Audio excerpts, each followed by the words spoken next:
Hi everyone, and welcome to the 9th TIA Centre seminar of the academic year. So my name is Adam Shepherd, and I'm a postdoc here at the TIA Centre. For those that are new to our seminars, we invite researchers and leaders in the area of computational pathology to discuss their work. And today I'm especially delighted to introduce Professor Kun-Hsing. Kun is an assistant professor in the Department of Biomedical Informatics at Harvard Med School. He developed the first fully automated AI algorithm to extract thousands of features from whole slide histopathology images, discover the molecular mechanisms underpinning the microscopic phenotypes of tumor cells, and successfully identified previously unknown cellular morphologies associated with patient prognosis. His lab integrates cancer patients' multi-omics profiles with quantitative histopathology patterns to predict their clinical phenotype. The title of Kun's talk today is Harnessing AI Foundation Models for Cancer Diagnostics, Breakthroughs and Future Prospects. Kun, thank you very much for joining us, and we're very much excited to listen to your talk. Feel free to start when you're ready. Thank you so much for the wonderful introduction, Eden. As Eden mentioned, in this seminar, I would like to talk about some of our recent works on harnessing AI foundation models for cancer diagnostics, breakthroughs, and future prospects.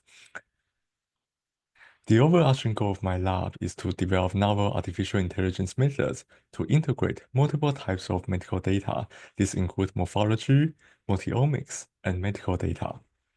So starting from morphology. By morphology, we refer to the microscopic patterns and structures we observe in the diseased tissues under a microscope. And this method, also known as histopathology, is the primary approach clinicians confirm the diagnosis of cancers. And recently, we also expanded into multiple different applications involving super-resolution microscopy to better identify the detailed cellular and intracellular structures of individual cells. In addition, we develop large-scale, high-throughput approach of connecting morphology with multi-omics data. In the multi-omics domain, as many of you know, this is a collective term of many high-throughput profiling techniques, resulting in spatial genomics, epigenomics, transcriptomics, and proteomics data. And here, we built weakly supervised machine learning approach to connect the morphological information in the forms of images with the multi-omics data profiled by sequencers or other profiling modalities. And lastly, we built a multi-modality model to connect both imaging and molecular data and build medical applications. This includes building automated diagnostic systems and build models to predict individual patients' prognosis, their treatment responses, and utilize the predicted treatment response to optimize the treatments for individual patients. And throughout this multi-modality data integration practice, we've encountered a few challenges along the way. First of all, the imaging information is very high dimensional. If we naively view each pixel as a feature, then for whole slide digital pathology scans, we would have billions of pixels in one scan. So that would be billions of pixels if we don't aggregate them into more meaningful high-level features. And on the molecular domain, we also routinely encounter high-dimensional data with thousands to several million of dimensions to profile the detailed proteomic and gene expression changes. In addition, especially for the morphology part, the labels are often incomplete with variable quality. If we collect our samples from multiple medical centers worldwide, likely some of the centers wouldn't have comprehensive labels about individual cells or even each particular section. And the quality of the labeling may also vary from dataset to dataset. And because of most of the modern machine learning approach have thousands to billions of parameters, so they are largely viewed as black boxes. And this limited interpretability and generalizability also pose an issue for clinicians to better understand and trust these models. And lastly, the issue of algorithmic fairness is about the generalizability and the performance difference of the same model in different populations. This issue largely stems from the fact that in the training data, we largely have the predominant group as the majority group. So the trained model may not be directly applicable to minority populations. And our solutions to these challenges are: we build scalable machine learning approach for multi-modality data integration. We use weakly supervised machine learning to account for the potential noise and incomplete labels in our training data. And currently, we are developing causal machine learning and other explainable approaches to better identify the interpretable signals from our large-scale, high-throughput models. And we rigorously evaluate our multi-modality machine learning model in diverse populations to ensure that our model is applicable to all patient cohorts. And for this talk, I will highlight a few recent works related to AI-empowered pathology, specifically related to the multi-modal AI foundation system for multi-omics and survival outcome prediction using only the standard morphology data. And we will also talk about some of the ongoing clinical applications of search pathology AI model for real-time cancer evaluation. In the last 5 minutes, I would like to talk about some of the ongoing challenges that we still face in this field and the potential road ahead to address these ongoing challenges. First of all, about the high-dimensional microscopic image histopathology. As many of you know, histopathology evaluation provides a definitive diagnosis for almost all cancer types. This needs to be performed by trained pathologists, where they acquire the piece of sample through surgical excision or biopsy, make them into thin microscopic slides, stain them with appropriate chemicals, and observe their morphology under the microscope visually and manually. And this process defines many disease types. But the process can be particularly laborious because ideally, pathologists will need to review every single region of every single slide that we have collected. So since a few decades ago, there have been proposals on developing computational approaches to directly extract objective features from these high-resolution views of histopathology slides. However, automation turned out to be fairly challenging. One of the core difficulties is that it's difficult to define the features pathologists use for defining and diagnosing diseases. In addition, experienced pathologists are usually not relying on a single particular imaging feature, but the combination of them and the general tissue architecture. Sometimes we can even view this as the gestalt that combine several related signals in defining the diagnostic classification. And because of such gestalt, it's really hard to formulate in a computer algorithm. So this also contributed to the challenge of defining useful objective features for histopathology analysis. And our solution to this question is to develop a foundation model, which we call the Clinical Histopathology Imaging Evaluation Foundation Model, or the CHIEF model in short, to learn about the general pathology profiles from millions of pathology images and aggregate them to useful features that we can further deploy and develop additional models for various downstream analyses.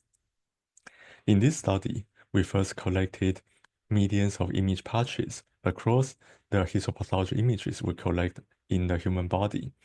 And we've obtained not only the whole slide image, but also the associated descriptions from their pathology reports, including the anatomical sites that the sample was collected from. And from the image part, in the whole slide image, because of the raw dimension of this whole slide image is huge, we patch them, we tile them into individual tiles, and we build an image encoder to encode the imaging findings for those specific tiles. And on the text part, we also employed the text information we collected from the pathology report, pipeline into a text encoder, and we use the CLIP model to extract the embeddings and align the embeddings from the text part with the embeddings from the image side in order to better identify the important signals from our histopathology images.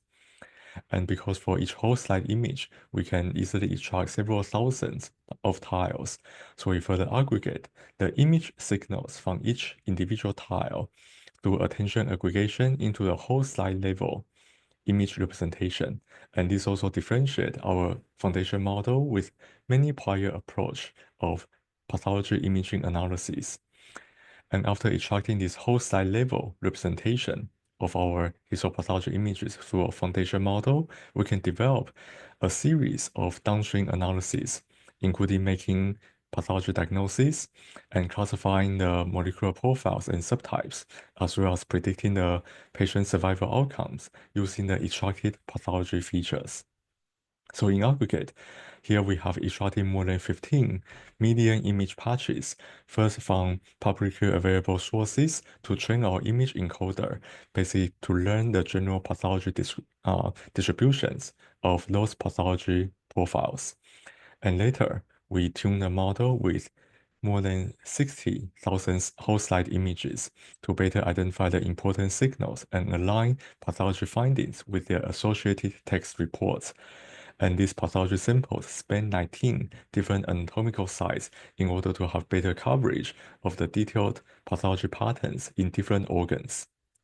And this work is led by 5 talented postdocs and students in my group. They are Junhan Zhao, Xue Wang, Eliana Morustica, Chris Jackson, and Sen Yang. And how do our results look like? So in the first set of results, we show the performance of our chief foundation model in detecting cancer cells from whole slide pathology images. As we can see here from this series of standard ROC curve, where the y-axis plotted sensitivity and x-axis plot 1 minus specificity. So the closer to the upper left corner means the model have better performance.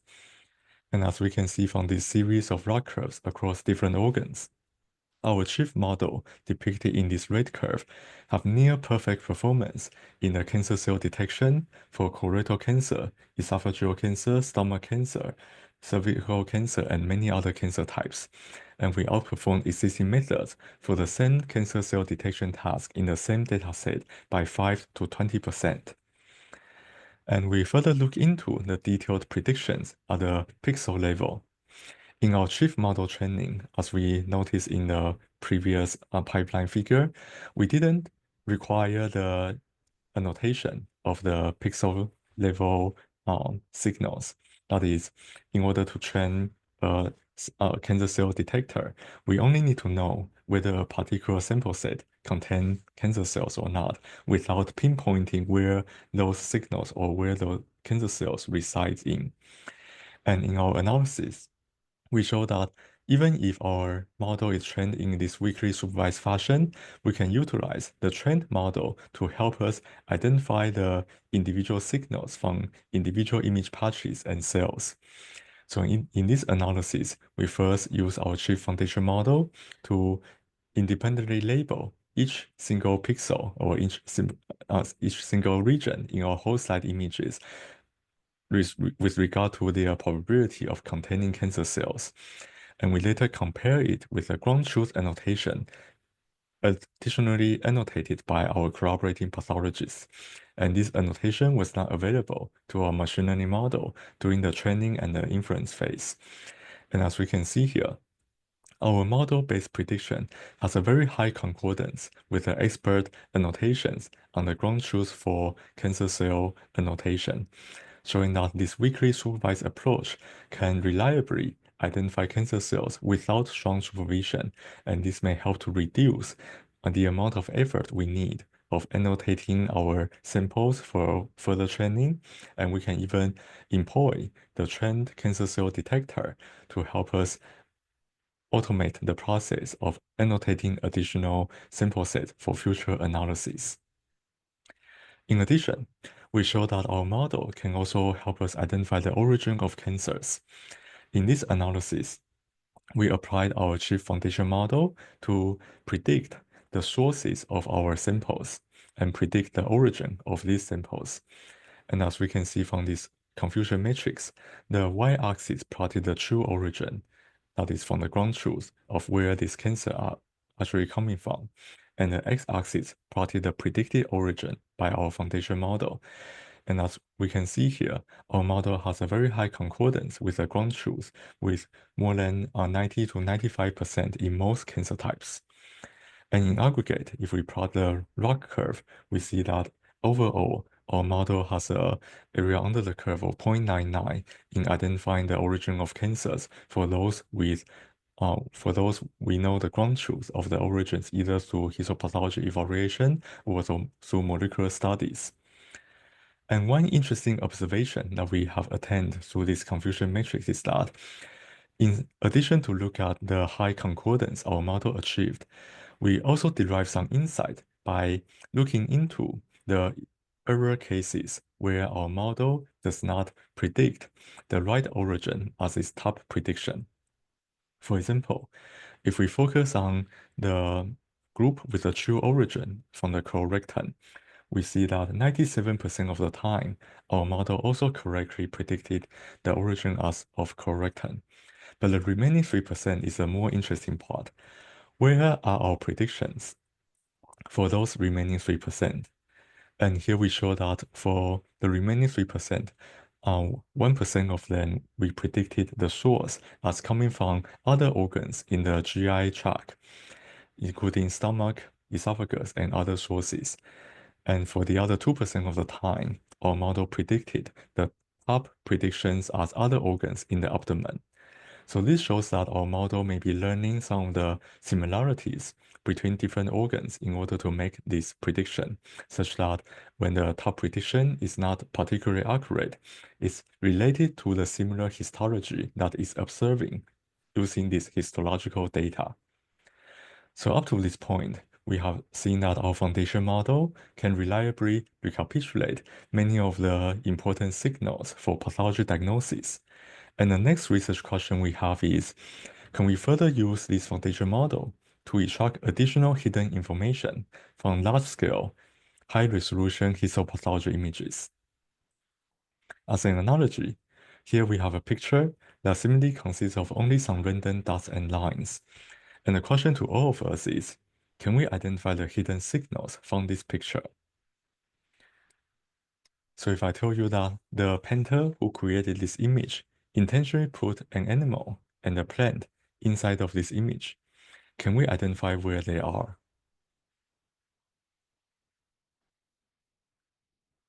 So it turns out that there's a dog and a tree hiding inside of this image. Similarly, in a typical histopathology slide, we are also working in a domain where we have billions of pixels that simply just contain some random arrangement of cells and tissue. But can we use artificial intelligence methods to identify the hidden signals from those large-scale high-resolution images? For example, can we read out genomic variations using these standard hematoxin and eosin or H&E stand slides? And the results were surprising, at least for me initially. So we show that our foundation model can reliably predict the mutation status of many clinically important genes. The figure panel on the left shows the prediction performance of prevalent mutations stratified by cancer types. For example, in our prediction for a gene called GTF2I in thymoma, we have arrived at the area under the curve of more than 0.91. And here we systematically applied our foundation model to predict all prevalent mutations, defined as those with a somatic mutation rate of more than 5% in our training data. And we show that our model can generally predict such mutation status with 0.7 up to 0.9 in their area under the curve. And we further focus on mutations directly related to the FDA-approved targeted therapies. And the result shows that for selected mutations and cancer types, including EZH2 gene in diffuse large B-cell lymphoma, we have even higher performance in terms of area under the curve, can be as high as 0.95, showing that we can systematically identify the hidden signals in histopathology related to their genomic mutation profiles. And we further extended this approach to predict the molecular profiles related to the response to immune checkpoint blockade. For example, in the domain of colorectal cancers, previous study has shown that microsatellite instability, or MSI, is a reasonable biomarker for predicting the response to immune checkpoint blockade. And here we show that using our chip foundation model, by looking at the pathology images, we can reliably identify signals related to microsatellite instability with an area under the curve of 0.86. And we further validated the same model in independent validation set not involved in the model training process. Equally importantly, not only we have a good model for predicting the biomarkers for treatment response, but we can also look into the specific signals our model use in making the prediction. And here we connect the attentions we pay to different regions with the pathology concepts those region harbors. For example, here we show that for the regions occupied by tumor cells, tumor-infiltrating lymphocytes, and stromal cells, we have statistical significant difference between those with MSI high status with those with MSI low status, showing that our model is utilizing some of the interactions between tumor stromal regions and the tumor-infiltrating lymphocytes to make the predictions related to the treatment response of immunotherapy. And lastly, we developed and applied our foundation model to further predict the prognosis of cancer patients. In this series of survival curves, we plotted the stage stratified and cancer stratified survival outcomes for each cancer type. For example, for the top panel, we show the different predictions for breast cancer patients in different cohorts.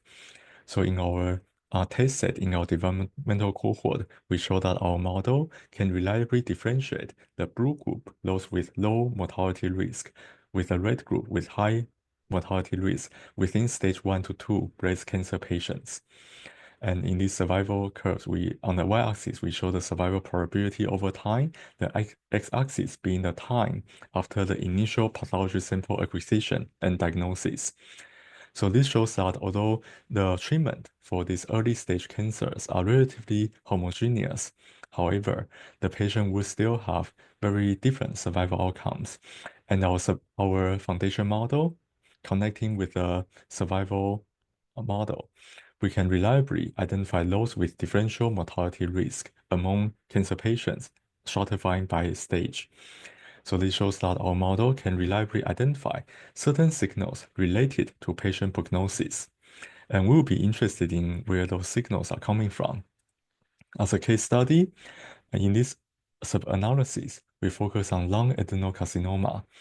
And we observe that for the short-term survivors, those with high mortality risk after the standard treatment involving surgical excision, we see our model put a lot of attention into regions with glandular and solid tumor formation with regions of necrosis. Whereas the patient with lower mortality risk or longer-term predicted survival, we see more papillary structure and lower grade nuclear features. So this indicated that we can employ our foundation model to reliably discover additional tumor microenvironment related to individual patients' treatment responses and survival outcomes. And we are fortunate to release this model associated with the associated codes and model. And the main paper is published in the flagship of Journal of Nature last September. And this paper is covered by more than 80 international and national news media around the world. So if you're looking for a summary without medical or technical jargon, feel free to check them out. And after publishing this paper, it all sounds like good research work, but how do we make real-world clinical impact based on this foundation model and related techniques? And here I will show a few published as well as ongoing works related to how this foundation model can accelerate the real-world clinical applications of pathology AI tools. So the first one is about the real-time cancer diagnostic model in the neuropathology domain. As many of you know, brain cancer is one of the most deadly cancer worldwide, accounting for more than 200,000 deaths per year globally. And the mainstream treatment is still surgical excision because this helps to reduce the potential spread of the cancer cells and improve patient outcomes. And during surgery, clinicians often send pieces of the tumor sample for real-time pathology evaluation because brain is a very delicate organ, so we don't want to overexcise cutting too much of the surrounding tissue because that would impact patient's cognitive function after the surgery. And we will also need to confirm the diagnosis of brain tumor because there are so many potential mimic of brain tumor that would better benefit from other forms of treatment. So during this process, the surgery is still ongoing, the patient is still on the operation table, and neurosurgeons send pieces of this tumor sample for immediate real-time pathology evaluation. And pathologists would have no time to use the standard approach of fixating the sample using the formalin fixation protocol. Instead, in order to report back to the surgical room in real time, they will put the sample into liquid nitrogen, make it stiff enough to pass through microtomes, and make frozen sections. And pathologists would observe these frozen sections under the microscope. Then pathology will need to report back to the surgical team with their diagnostic results to guide the surgical process within 10 to 15 minutes.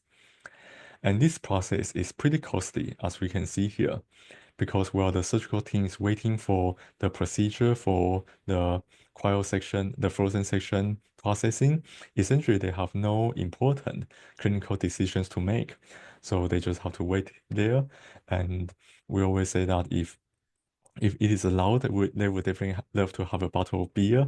But unfortunately, beer is not allowed in the operation room. So essentially, they just have to wait there for the pathology diagnosis during this process. In addition, because of the time pressure imposed on both teams, and also the lower quality of these frozen section slides compared with the standard formalin fixed sections, human error has been reported in the previous pathology literature. And the pressure on both ends related to the neurosurgical team and also the pathology team also contribute to physician burnout. So what's our solution? Instead of offering our surgical team a bottle of beer, we offer them real-time, reliable frozen section diagnostic AI tool. And in this tool, we call it cryosection histopathology assessment review machine, is specialized for analyzing cryosection or the frozen section slides derived from this real-time pathology analysis during surgery. And our approach starts with digitizing this lower quality whole slide cryosection image into digital forms, and we tile them into individual patches, apply hue-based filter and other filters to remove the artifacts which are common in the frozen section slides. And after we identify the tiles and regions of interest, we build several AI models to detect the presence of malignant cells, identify the pathology grades, as well as predicting the important molecular profiles from these cryosection samples. And in this machine learning practice, we first divided our developmental set into training, validation, and test sets, and we further employed additional independent validation sets from additional hospitals not participating in the original model training process. We further train and validate our models, largely built on the architecture of hierarchical vision transformer, and we aggregate the predictions from each individual tile into the patient level prediction to guide the real-time surgical decision. And here are our results. Essentially, we show that our cryosection method plus AI approach can reliably identify malignant cells from these lower quality cryosection cases. As we can see here, our model has more than 10 to 14% of performance compared with standard convolutional neural network in the same approach. And we can see that from our heat map, our model reliably identifies the regions occupied by cancer cells and differentiate them from the adjacent benign regions that was not infiltrated by the tumorous cells yet. In addition, we further applied the model and successfully differentiate the patient with different histological grades. Patients with higher grade generally have more aggressive form of tumor that will require aggressive monitoring and treatment. And here we show that our model can reliably identify the samples with higher grade manifestation. And we show that our model concentrated on regions with dense glioma cells and necrosis as the markers for identifying patients with higher histological grade. So this basically recapitulated some of the most important histopathology evaluation for real-time cryosection diagnosis. However, it has an unforeseeable caveat. That is, in the most updated WHO classification of brain cancers, we not only need to look at the histopathology profiles, but also need to identify the molecular mutational profiles in order to define the glioma grade based on the new WHO guideline.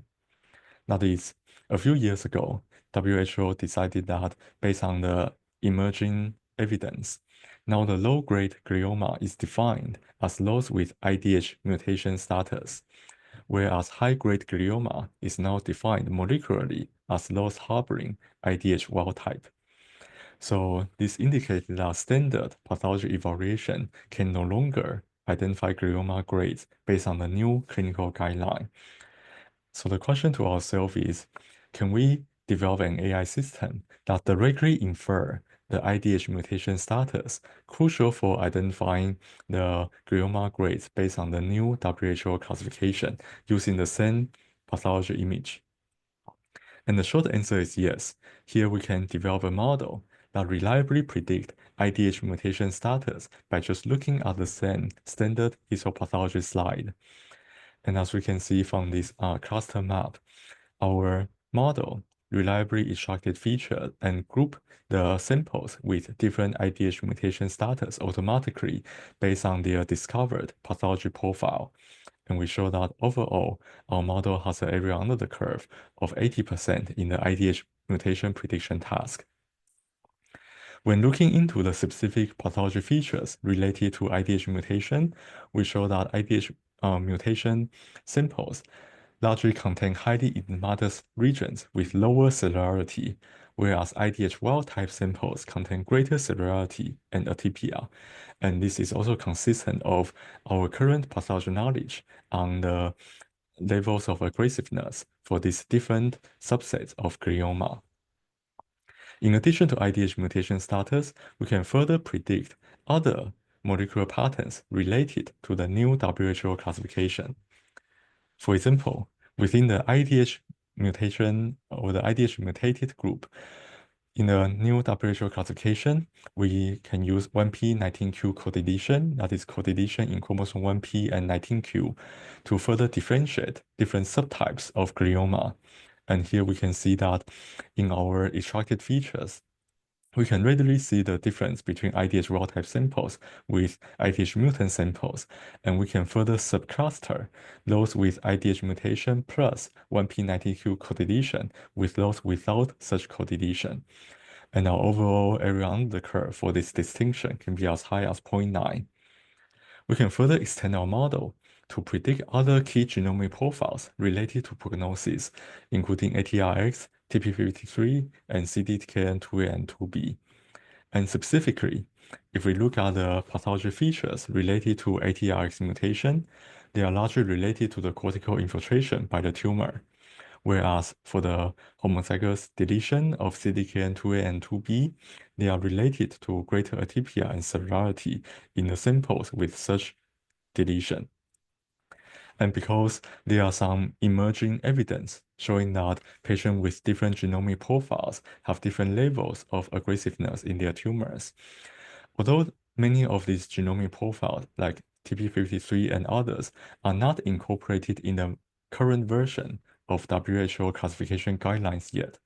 However, here we show that we can systematically use our AI approach to reliably identify additional signals related to these key genomic profiles, showing that our model may be future-proof and can be able to accommodate to the emerging evidence and the updating clinical guidelines for pathology evaluation.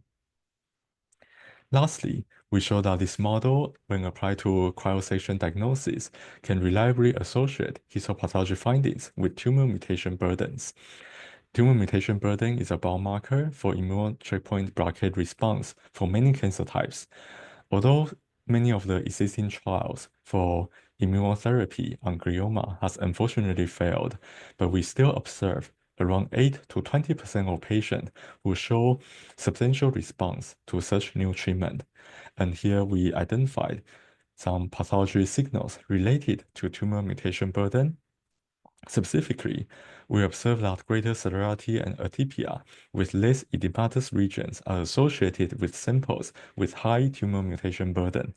And these signals may help us better design the next iteration of trials of enrolling patients with a particular histopathology manifestation that may prompt them to have better response to ongoing new treatments.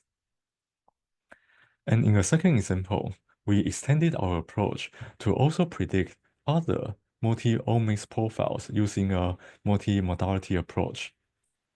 In this pipeline, we leverage some of our existing methods of profiling and identifying host site level features from our pathology host site images, and we connect them with both a multi-omics prediction head using multiple instance learning, as well as a survival prediction head by connecting them with standard biostatistical tools like Weibull model for predicting survival outcomes.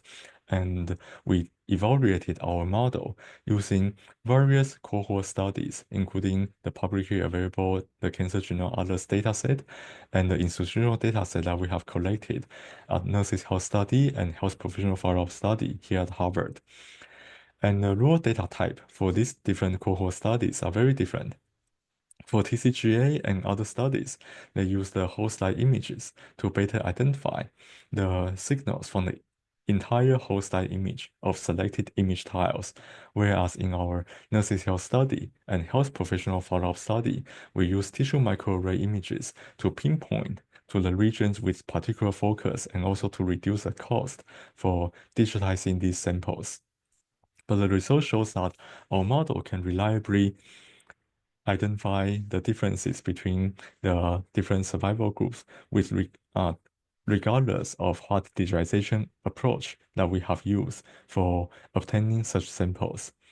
As seen in this figure, in the example of colorectal cancer, we've been successful in predicting those with high and low mortality risk among lower grade cancers. And we also have a sub-analysis on higher stage cancers, including stage 3 and higher, showing that we can reliably identify stage-independent signals related to patient treatment outcomes. And here, as we can see from this quantification map, we have identified the regions with mucin, tumor, and adjacent stromal regions are highly associated with a prediction of patient with low mortality risk. And we further build a multi-modality model to predict the microsatellite instability status as well as copy number alteration. And specifically related to the copy number alteration prediction, here we show that we can systematically identify the morphological signals related to the deletion of several genes. And comparing with many existing models for doing the same task, we have arrived at an area under curve of more than 5 to 15% higher than the standard approaches. And using this approach, we can further identify the pathology features related to the amplifications of several genes related to the aggressiveness and prognosis of patients. And in order to open up this black box from end-to-end training, here we develop an explainable approach to better describe the novel imaging patterns our AI system identified with pathology concepts. And specifically, our approach here is we first connect our pathology knowledge with AI-derived features using the weight map. Specifically, through our end-to-end approach, we can derive a weight map showing the relative importance of specific regions in relation to different prediction tasks. And we train another model to specifically recognize the well-established pathology concepts documented in the literature. For example, in the case of colorectal cancer pathology prediction, here we have identified 7 core concepts related to the different pathology patterns, including cancer-associated stroma, tumor-infiltrating lymphocyte, mucus, and other regions. And we can overlay the weight map derived from our end-to-end machine learning model with a concept map that we derived from this training process in order to identify the relative importance of each pathology concept in the prediction. And the result shows that we can identify certain concepts that are important for our prediction tasks. For example, for the prediction of overall survival or disease-free survival, we show that cancer-associated stroma, tumor-infiltrating lymphocyte, along with tumor epithelium, receive high attention weight in our prediction task. Whereas in the prediction of BRAF mutation, our model focuses on the infiltration of adipose tissues. And for the prediction of BECN1 overexpression, the model focuses on the interactions between smooth muscles and cancerous regions. So this approach would allow us to better identify the pathological concepts related to each prediction task and derive useful insights into how our model arrived at its conclusion. In the last example, we extended our approach to predict several key gene mutation patterns and immune treatment response in renal cell carcinoma. As many of you know, renal cell carcinoma as a group also has a high case count globally, with more than 400,000 new cases each year. However, the challenge here is that there are so many different histological and molecular subtypes defining renal cell carcinoma. The three most prevalent histological subtypes include clear cell, papillary, and chromophobe, and there are more than 20 additional subtypes of renal cancers. And even for the subtypes with defined by histopathology patterns, we still observe heterogeneous response to immune checkpoint blockade. So here, our solution is using our AI approach, we have derived out a generalizable architecture that can be further reused to cases where we have limited sample size. Here we build a data-efficient deep learning model to predict the tumor mutation burden in clear cell renal cell carcinoma patients. And we show that there's a moderate to high correlation between the ground truth of the tumor mutation burden as measured through sequencing techniques on the y-axis, and on the x-axis, we plotted the predicted tumor mutation burden from our H&E-based imaging-based predictors. And we show that the clustering patterns of cancer cells are highly indicative of the patient response to immune checkpoint blockade. And we further build a multitask machine learning model to connect multiple key genomic profiles with our tumor morphology. Here we show that our multitask machine learning can directly predict 19 different genomic markers in clear cell renal cell cancer simultaneously. And we show that this approach has better performance than individual and spatialized model that focus on each individual genomic marker. And for the markers with prognostic importance, including VHL, EGFR, KRAS, and WT1, we have the highest area under the curve overall with an area under the curve of more than 0.7. And for many others with less prognostic relevance, we have slightly lower performance, showing that some of these genomic markers may demonstrate itself in the histopathology findings, but others may have more subtle signals. So this shows that our model can reliably identify some of the hidden signals that was previously unrecognized related to important genomic markers. So here we have shown a few successful examples on developing and applying AI for enhancing clinical decisions. And what are some of the ongoing challenges and potential future directions that we still need to work together to overcome those hurdles? In the interest of time, here I will only highlight two particular challenges. One is a technical one related to the problem of context, and the other is about the integration into the clinical workflow. So first of all, about the problem of context. The problem of context, or in a more academic term called the frame problem, is actually not a new one. It was first recognized in the 60s and 70s, where computer scientists tried to come up with an older version of AI systems that largely use rule-based approach to identify usable signals and rules to guide a robot to navigate the real world. and they soon realized that they have encountered a particular challenge. And in their word, the frame problem was defined as the challenge of identifying a set of axioms or assumptions to properly describe the environment for an autonomous agent, like a robot or other automated system. So what does this mean? Let's look at a specific example. So this is a picture obtained from the internet. And the question to all of you is, what is this animal?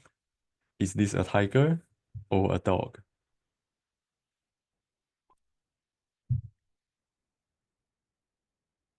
Well, if we only look at the morphology of this particular animal, it may look a bit confusing because it shares both the morphology of a tiger and a dog. However, if we consider the context, it's relatively easy for us to update our impression. In addition, we can use our common sense about what could happen when the shadow of another object would project onto the animal of interest. And once we realize our initial mistake, we joke about it. One user on the internet said, "I was convinced, without a shadow of doubt, that was a tiger." The other said, "With a shadow of doubt, it was a tiger, but without a shadow of doubt, it is a dog." And the third user just say, "Seems shady." However, when I input the same image into the state-of-the-art agentic AI system and other multimodality AI system as of this morning, even when highlighting the context, here are the results I got. This state-of-the-art AI system still believes this particular animal is a tiger without a shadow of doubt. And the relevance to pathology image is that we are also encountering various exceptions in pathology evaluation. For example, there are many artifacts that is related to the laboratory protocol and how the sample is acquired, rather than the actual biological process in the sample. And we also need to consider the laboratory context and the clinical context and seek clinical correlation of the pathology findings with the overall clinical picture. And in around 1% of the slides, we will still encounter various forms of scanner errors using even the state-of-the-art FDA-approved scanning systems. So some of the potential solutions we are developing in the lab include out-of-distribution detection to at least flag the samples with some interesting findings that may merit additional review. And we use multi-modality learning to further accommodate additional clinical and laboratory context into our final evaluation of the pathology slides. And at the end of the day, perhaps keeping human in the loop is still necessary before we have a perfect machine learning approach that can reliably flag and identify these exceptions in pathology. And on the implementation side, there are also a few important challenges that we need to encounter, that we need to overcome before we can deploy our model into the clinical world. So first of all, it's about the integration into the current clinical workflow. Specifically, before our model is perfect, how do we ensure that clinicians will not overtrust the model and will be able to catch the misdiagnosis from AI systems? Many previous studies shows that when clinicians trust the AI too much, they would usually overlook some of the misdiagnosis from AI systems, whereas when they review those slides or those samples themselves, they will easily catch those misdiagnoses. And the AI model also poses an important challenge to the regulatory body because the model just keep evolving. So suppose there's a model that was certified a month ago, and now we have newer data and better data. We retrain the model to get a better one. Should a new model follow the same procedure to get another certification? So this is a very interesting challenge in machine learning. And currently in the US FDA, they took a pre-certified approach that not only look at the end product, but also the team and also the data and the process involved in this training process. There will be some level of subjectivity, but this is the current approach of overcoming this particular challenge in the evolving AI models. And lastly, because of the social legal implication involved in medical AI applications, we still require open discussion of a broad range of stakeholders, including clinicians, AI developers, patients, and many other stakeholders.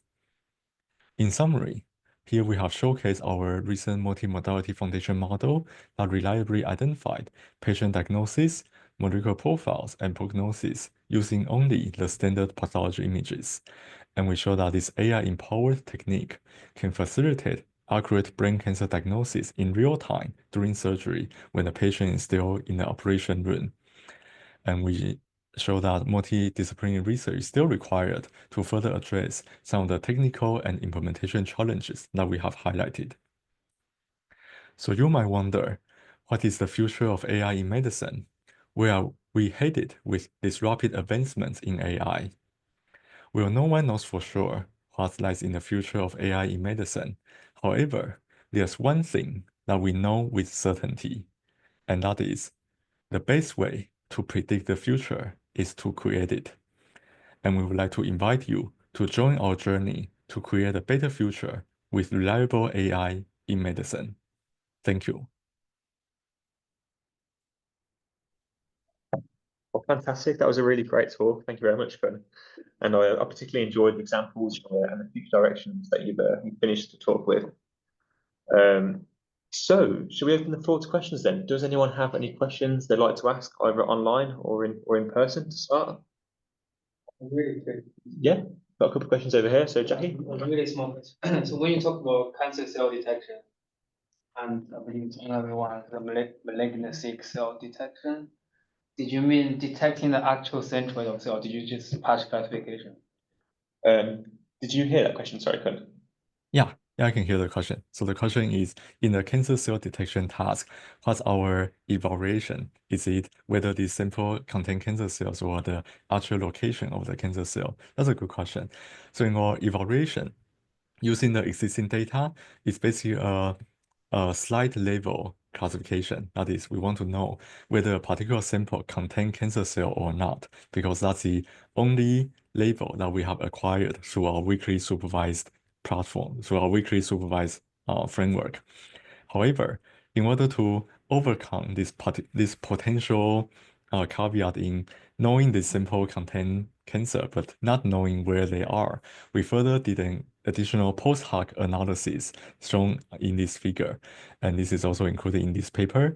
So this is a post hoc analysis, basically leveraging the attention map from our foundation model to recognize where our model derived their signals are and compare those regions with the actual annotations at the pixel level of the presence of cancer cells. And here we show a very high concordance between our predicted regions shown in the outline in green with showing this heat map with the ground truth annotated by pathologists in this outline in green. And these annotations were not available in our model development and the first tier evaluation process.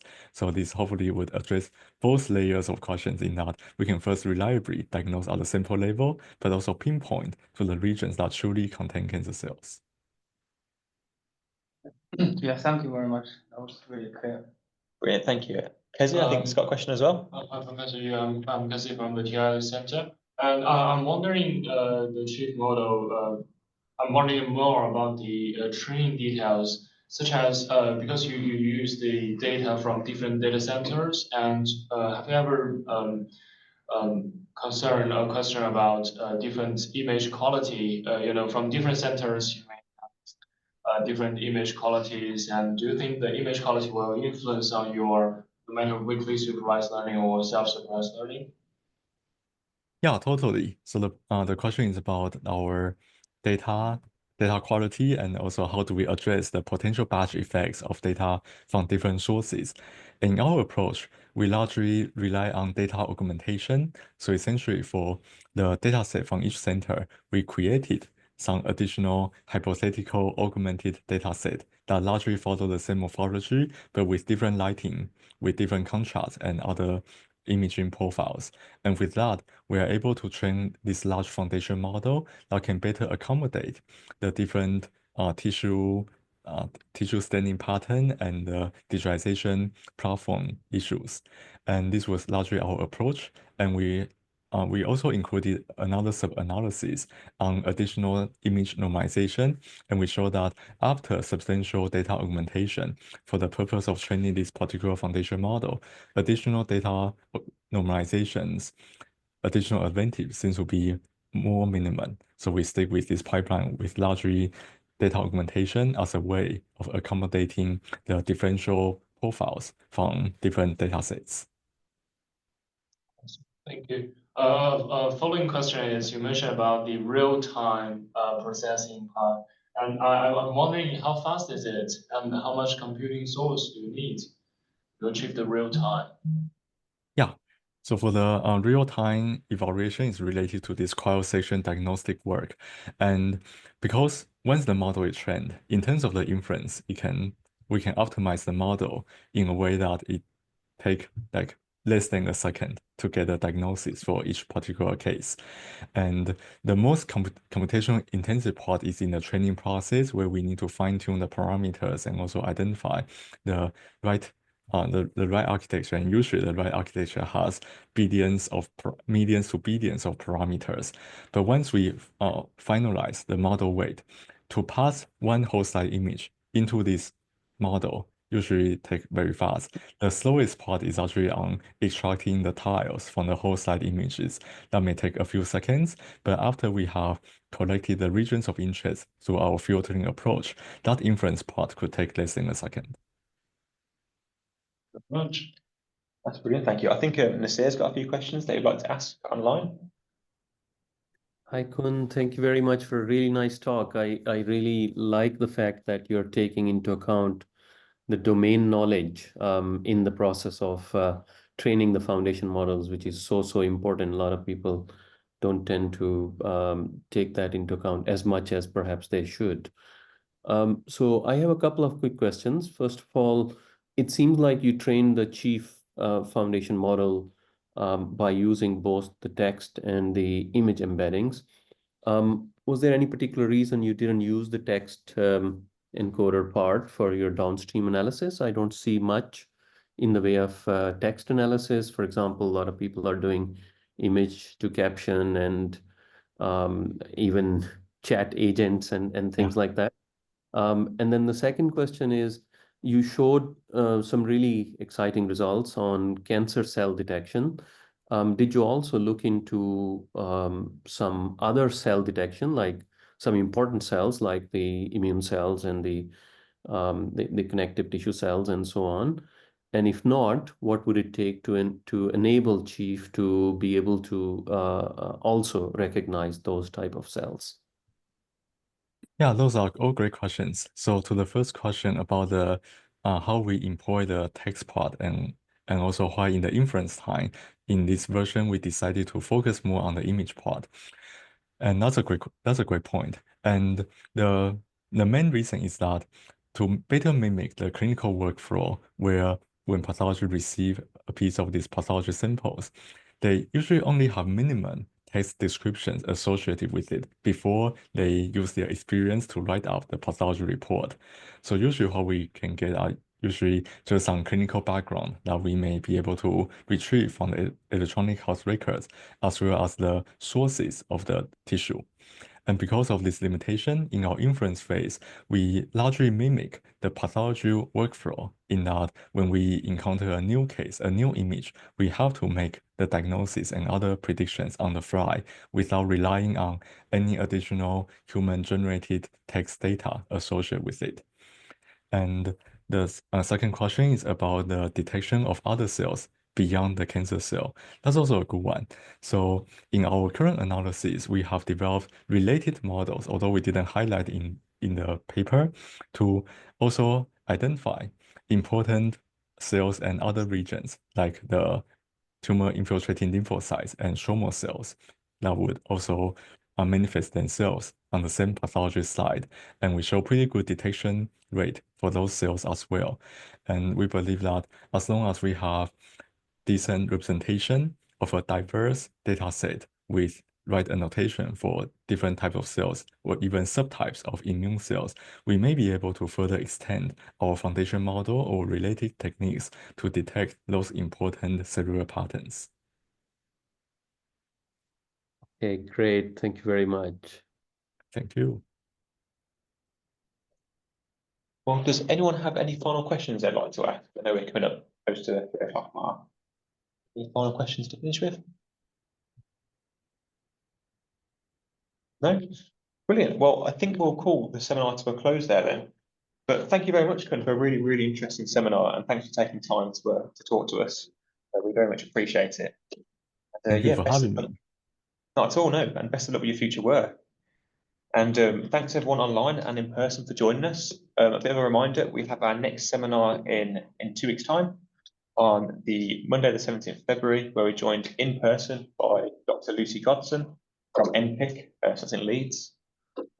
Also wanted to have a quick mention that we're doing a Frontiers in Computational Pathology special session at MRUA in July this year, sorry.